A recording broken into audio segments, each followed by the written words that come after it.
2005년도에 아 에베레스트라는 제목의 다큐멘터리가 MBC에서 방영된 적이 있습니다. 그 전해인 2004년도에 3명의 산악인이 히말라야 에베레스트 산을 정복한 뒤에 내려오다가 그만 뜻하지 않은 사고로 목숨을 잃는 일이 있었는데, 그들의 시신을 수습하기 위해 휴먼 원정대가 조직되어 산에 오르는 내용입니다.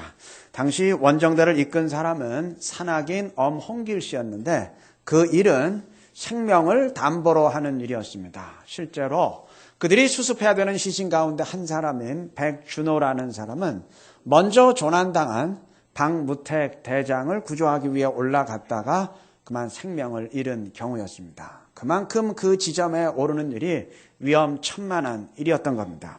그럼에도 엄홍길 씨는 생명을 무릅쓰고 이 일을 감행해서 고 박무택 씨의 시신을 수습합니다. 이 내용이 책으로 출판이 되었는데 책 제목이 엄홍길의 약속입니다. 이 일을 감행했던 이유가 약속의 이행이었기 때문입니다. 생전에 엄홍길 씨는 후배 박무택에게 내가 널 돌봐줄게 라고 약속했다고 합니다. 그는 그 약속을 지키기 위해서 하나밖에 없는 생명을 걸고 그곳에 올라갔던 겁니다. 책에는 이렇게 쓰여 있습니다. 넌 해낼 수 있어. 내가 돌봐줄게. 이 말이 전부다. 공식 석상에서 기자회견을 했던 것도 아니고 변호사 사무실에서 공증을 받은 것도 아니다. 하지만 그것은 사선을 함께 넘어온 산 사나이들끼리의 약속이다. 오늘 설교를 이 이야기로 시작하는 이유는 오늘 본문 내용이 이처럼 어떤 일이 있어도 약속을 지키시는 하나님에 대한 증언이기 때문입니다. 사람도 신의를 중시하는 사람은 자신의 약속에 대해서 생명 이상의 가치와 그 무게를 부여할 줄 압니다. 하물며 하나님은 어떠하시겠습니까? 오늘 출애굽기 1장을 본문으로 읽었는데 본문이 증언하는 이스라엘의 상황은 크게 두 가지로 요약할 수 있습니다. 첫째, 이스라엘의 인구가 애굽의 심각한 위협이 될 정도로 증가했다는 것이고, 둘째는 그로 인해서 애굽으로부터 극심한 탄압을 받게 되었다는 겁니다. 애굽으로 건너올 때 70명에 불과했던 이들은 약 350년 정도 지나는 동안 인구가 기하급수적으로 증가했습니다. 이들이 출애굽할 때 남자 장정만 60만 명 정도 되었다고 했으니까 여자와 어린이, 노인, 청소년 다 합하면 좋게 200만 명, 250만 명은 되지 않았겠습니까? 70명의 가족이 이 정도 큰 민족으로 불어나는 것은 당시엔 어떤 경로를 통해서건 불가능한 일입니다. 인구의 급작적인 그 증가란 질병으로부터 보호받을 정도로 의학이 발달하고 환경적 위협이나 식량 문제로부터 자유롭게 된 시대에나 가능한 일이지, 그러한 위험에 고스란히 노출되어 있었던 고대 세계에서는 상상하기 힘든 일이었습니다. 그럼에도 본문은 이스라엘 자손이 번성하여 온 땅에 가득하게 되었고, 심지어 애굽의 인구보다 더 많아졌다고 증언합니다. 이것은 단지 인구가 폭발적으로 증가했다는 의미가 아닙니다. 하나님께서 약속을 지키셨다는 의미입니다. 하나님은 아브라함과 이삭, 야곱에게 분명히 약속하셨습니다. 너의 자손들이 하늘의 별처럼 바닷가의 모래알처럼 많아질 것이고 너는 큰 민족을 이룰 것이다. 주님은 그 약속을 지키셨던 겁니다. 11절과 12절에 의하면 애굽이 이스라엘의 인구를 줄이기 위해서 의도적으로 괴롭게 하는데도 이스라엘은 학대를 받을수록 더 번성했다 그랬습니다. 아니, 어떻게 마음 먹고 탄압을 하는데 수가 줄어들기는커녕 더 늘어날 수 있습니까? 불가능한 일이죠. 하나님의 약속을 지키시기 위해서 친히 개입하셨다는 말이 아니겠습니까? 물론 이스라엘은 애굽으로부터 극심한 박해를 받으며 탄식했을 겁니다. 그런데 이건 역시 출애굽의 약속을 지키기 위한 하나님의 방편이었습니다. 상식적으로 생각해 보시기 바랍니다. 출애굽이 이루어지려면 한두 가정이 이민을 떠나는 정도가 아니라 수백만 명의 사람들이 일시에 애굽을 떠나야 되는데 그 일이 인간적으로 가능하겠습니까? 소설에서나 만화에서나 나올 법한 일이지 현실 세계에서는 있기 힘든 일입니다. 그럼에도 이들이 일시에 애굽을 나왔던 것은 극심한 고통 때문입니다. 애굽에서 무지막지한 학대를 당하다 보니 여기 사느니 차라리 죽는 게 낫겠다. 이러한 심정으로 일시에 뛰쳐나오게 되었던 겁니다. 이들이 애굽에서 당한 고통 역시 출애굽의 약속을 이루어 주시기 위한 하나님의 은혜였던 겁니다. 여러분, 하나님은 꼭 약속을 지키시는 하나님입니다. 사람은 약속을 잊을지라도 하나님은 결코 잊지 않으십니다.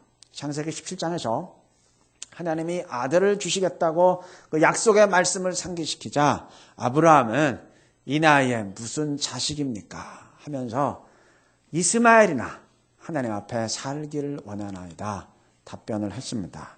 약속을 받은 뒤 25년의 세월이 지나다 보니 이제는 그걸 농담 반, 진담 반으로 여기게 되었던 겁니다. 아니 이미 머릿속에서 지워버렸는지도 모릅니다. 그러나 하나님은 결코 잊지 않으셨습니다. 창세기 22장 1절은 이삭의 출생을 말하면서 여호와께서 말씀하신 대로 사라에게 행하셨고 라고 말합니다. 21장 2절 역시 하나님이 말씀하신 시기가 되어 아들을 낳았다고 밝힙니다. 이렇게 하나님의 말씀을 두 번이나 반복해서 강조하는 이유가 무엇이겠습니까? 주님이 결국 약속의 말씀을 지키셨다는 의미입니다. 아마 나이 100세에 이삭을 주신 이유도 그러한 까닭이었을 겁니다. 인간의 힘에 의해 낳은 것이 아니고 오직 하나님의 약속에 의한 것임을 명백히 하기 위함이었을 것입니다. 하나님은 상황에 따라 말씀을 바꾸시는 분이 아닙니다. 대신 말씀대로 상황을 바꾸어 가시는 분입니다. 아마 어떤 분은 이렇게 질문하실지 모르겠어요. 근데 무엇 때문에 하나님은 그렇게 꼭 약속을 주신 다음에 이루어 가시나요? 그냥 즉각적으로 그의 뜻을 우리에게 이루시면 뭐 길게 기다릴 필요 없이 그냥 깔끔하게 끝날 것 아닙니까? 뭐 그렇게 질문하실지 모르겠어요. 이에 대한 답변은 어느 목사님의 책에 있는 내용을 대신 언급하는 것으로 충분할 것 같습니다. 그 이유는 어음과 현찰의 차이를 생각해 보면 됩니다. 예를 들어서 이삭에 대한 약속은 25년 후에 이루어졌으니까 뭐 25년짜리 약속 어음이 될 것입니다. 현찰 거래의 경우는 돈을 주고받는 순간 거래는 그것으로 끝납니다. 더 이상 상대방과의 관계를 유지해야 할 하등의 이유가 없습니다. 서로 믿고 신뢰할 수 있느냐 하는 것이 아무런 문제가 되지 않습니다. 그러나 약속 어음을 건네고 거래를 할 땐 이야기가 달라집니다. 서로 믿고 신뢰할 수 없으면 거래가 이루어질 수 없어요. 사기꾼에게 약속 어음을 받는다 한들 그 뭐 거래가 성립하겠습니까? 믿을 수 있겠습니까? 그러니까 하나님이 약속을 주신 뒤 이루시는 이유가 그 때문입니다.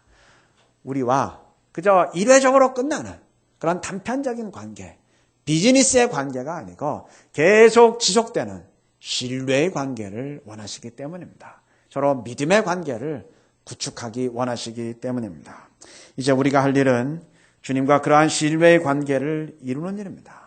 믿는 자를 구원하시겠다고 약속하셨으니 그것을 믿고 하나님 나라를 소망하면서 살고 그의 자녀들과 함께 하시겠다고 약속하셨으니 임마누엘의 주님을 믿고 그와 동행하면서 살고 우리의 기도에 응답하시겠다고 약속하셨으니 그 약속을 믿고 기도하면서 살고 그렇게 주님을 신뢰하며 살아가는 것입니다. 그렇게 할 때 주님의 약속이 우리의 삶에서 현실이 되어감을 체험하게 될 줄로 믿습니다. 이스라엘이 당한 고난은 출애굽의 역사를 이루기 위한 하나님의 은혜였는데 하나님은 이처럼 그 고난의 포장 속에 은혜와 복을 담아주시는 경우가 많습니다. 소설가 최인호 씨가 몇 달 전에 최인호의 인생이라는 책을 출판했습니다. 이분은 2008년도에 암 선고를 받고 현재 5년째 투병 중인데 그 책에서 이렇게 고백을 합니다. 이분이 처음 암에 걸린 사실을 알았을 때 자신에게 불어닥친 그 태풍이 자신의 죄 때문이다 생각했다고 합니다. 자신의 죄를 먹고 마심으로 약한 자와 병든 자가 많고 죽은 자가 많다는 고린도전서 11장 30절의 말씀이 떠올랐기 때문입니다. 그런데 어느 날 병원 복도에서 마주친 그 천사와 같은 머리 깎은 어린 환자의 눈빛을 보았을 때 그래 남몰래 눈물을 흘리며 절규했다고 합니다. 그래 나는 내 죄 때문이라 하겠지만 저 어린 영혼은, 아무런 죄 없는 저 어린 환자들은 그건 도대체 누구의 죄 때문이란 말입니까? 참고로 이분은 천주교 신자입니다. 그때 이분의 귓가에 주님이 이러한 음성을 들려주셨다고 합니다. 누구의 죄 때문도 아니다. 다만 그 아이들을 통해서 하나님의 놀라운 일을 드러내기 위한 것이다. 요한복음 9장 3절 말씀이었습니다. 요한복음 9장에서 예수님이 앞을 보지 못하는 맹인을 만났을 때 제자들이 물었습니다. 이 사람이 맹인으로 태어난 것이 누구의 죄 때문입니까? 자기 자신의 죄 때문입니까? 부모의 죄 때문입니까? 주님은 이렇게 답변하셨습니다. 누구의 죄 때문도 아니다. 그에게서 하나님이 하시는 일을 드러내기 위한 것이다. 오늘 본문의 백성들이 왜 우리가 이러한 고난을 당해야 합니까? 라고 부르질 때 이들에 대한 주님의 답변이 바로 이와 같았을 것입니다. 그들에게서 하나님이 하시는 일을 드러내기 위함이었습니다. 수백만 명에 달하는 이스라엘 민족 전체를 애굽에서 나오게 하시는 그 하나님의 기적 같은 일, 놀라운 일을 드러내기 위함이었습니다. 만약 이들이 편안한 삶 가운데 있었다면 그 수백만 명의 사람들이 일시에 이민을 떠나려 했겠습니까? 여러분, 하나님은 오늘날에도 그의 일을 드러내시기 위해 그의 백성으로 하여금 고난을 통과하게 하실 수 있는 겁니다. 또 그러한 경우는 아니라 할지라도 그 누구건 삶의 환경으로 인해서 굴곡의 시간을 맞이할 수 있는 겁니다. 그런 경우 왜 이러한 시간이 다가오는지 이해가 되지 않을 수도 있지만 그때 우리가 할 일은 여기에도 주님의 뜻이 있음을 믿고 하나님은 심지어 고통의 시간까지도 사용하셔서 결국 합력하여 나를 위한 선이 이루어지게 하는 분임을 믿고 그러한 마음으로 삶을 마주하는 겁니다. 누군가 그랬습니다. 인생은 생방송이지 녹화방송이 아니라고. 녹화방송의 경우는 문제가 생기고 방송사고가 터지면 거기서 중단하고 되돌릴 수 있지요. 생방송은 그렇게 하지 못합니다. 재촬영이나 편집이 불가능합니다. 죽이 되건 밥이 되건 일단 그거 붙들고 계속 가야 되는 겁니다. 우리의 삶이 그렇습니다. 원치 않은 일이 터졌다고 삶의 시계를 되돌리거나 다시 돌아갈 수 없습니다. 일단 끌어안고 가는 겁니다. 고통이 있어도 그 고통의 시간과 함께 춤추며 가는 겁니다. 단 언제나 나와 함께 하시는 임마누엘의 주님을 끌어안고 함께 통과해 가는 겁니다. 그러면 만약 그 고난이 주님이 부여하신 특별한 계획이었다면 그것을 통해서 주님의 뜻을 이루어 가실 것이고 혹 자연 발생적인 고난이었어도 그것을 통해 나의 믿음을 성장시키시고 전화 위복이 되게 하실 겁니다. 고난도 결국 하나님의 축복이 됨을 체험하게 하실 겁니다. 이러한 모습으로 각자의 삶을 대하시길 바랍니다. 그래서 어떤 환경에서건 주님의 영광을 높일 수 있는 우리 모두가 되시기를 바랍니다. 오늘 본문에서 바로왕은 히브리 산파들에게 히브리 여인들이 낳는 아이들 가운데 남자아이는 다 죽이라는 끔찍한 명령을 내렸습니다. 아무리 괴롭혀도 이스라엘의 인구가 도무지 억제되지 않으니까 급기야 그런 극단적인 조치를 취한 겁니다. 하지만 산파들은 이를 따르지 않았습니다. 분노한 왕이 산파들을 불러 책임을 추궁하자 이들은 19절에서 이렇게 답변합니다. 히브리 여인들은 워낙 건장해서 산파인 우리가 이르기 전에 이미 해산을 해버립니다. 여러분, 하나 물어봅시다. 이 말이 진실입니까? 거짓입니까? 참말입니까? 거짓말입니까? 거짓말이죠. 말 자체는 분명 거짓말입니다. 그러나 하나님은 왜 거짓을 말하느냐며 이들을 책망하지 않으셨습니다. 오히려 칭찬하셨습니다. 20절과 21절의 내용처럼 하나님은 이들에게 은혜를 베푸시고 이들의 집안을 축복하셨습니다. 여러분, 말 자체는 거짓이었을지언정 선하고 의로웠기 때문입니다. 생명을 보호하고 악을 대항하는 말이었기 때문입니다. 철학자 니체가 선악의 피안이라는 책에서 이런 말을 했습니다.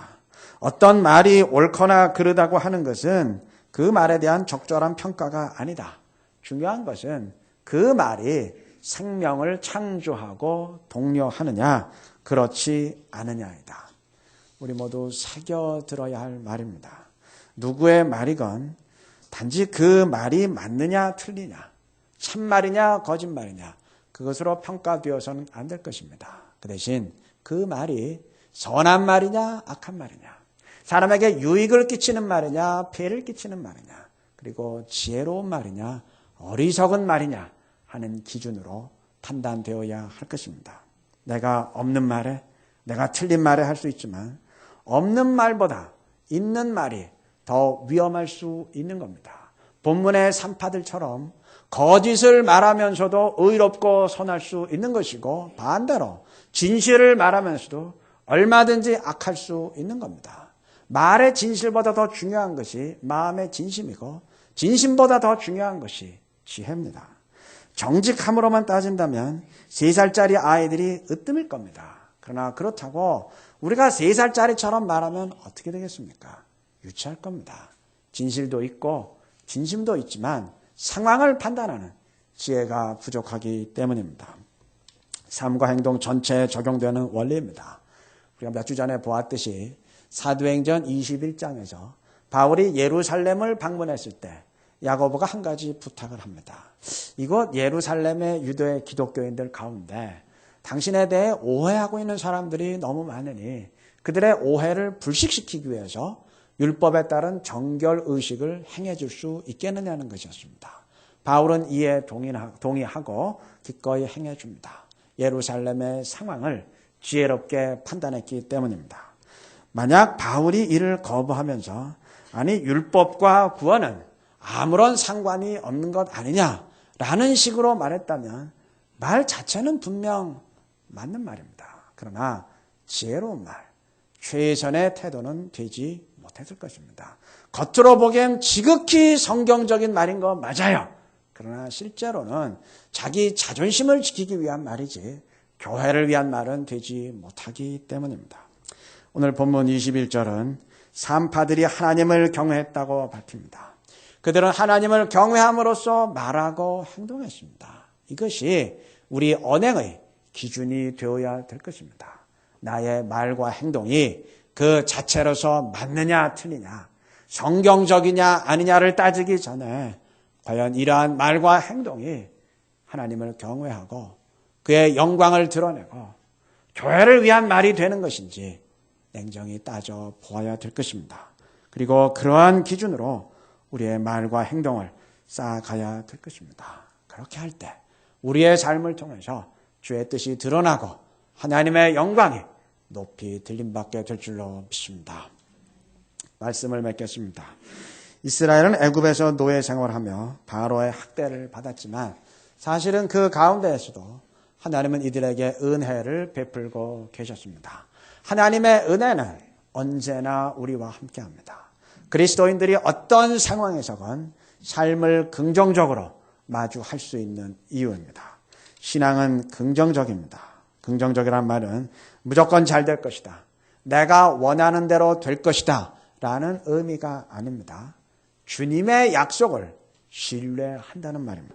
이스라엘의 경우는 출애굽이 하나님의 약속이었기에 100% 확신할 수 있었지만 우리 각자의 경우는 나의 미래가 어떻게 될 것인지 사실 모릅니다. 내가 사장이 될 것인지 아닌지, 시험에 합격할 것인지 아닌지, 유명하게 될 것인지 아닌지 등등 성경에 약속되어 있지 않습니다.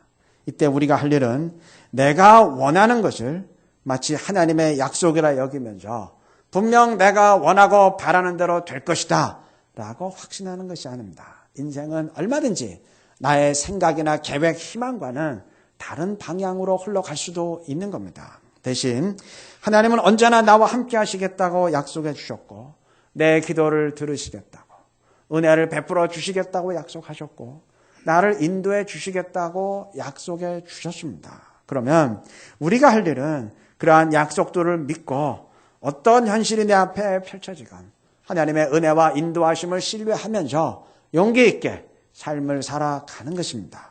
그래서 내가 원하는 대로 삶이 잘 풀려도 겸손히 감사하고 혹 내 뜻대로 진행되지 아니하고 고통의 시간을 통과하게 되더라도 하나님은 이러한 고통까지도 다 사용하셔서 결국 합력하여 선을 이루신다는 믿음으로 힘차게 살아가는 겁니다. 그래서 어떤 삶에서건 그리스도인들은 긍정적일 수 있는 것이고 또 그러한 태도를 지닌 사람이 결국 삶과 신앙의 승리자가 되는 겁니다.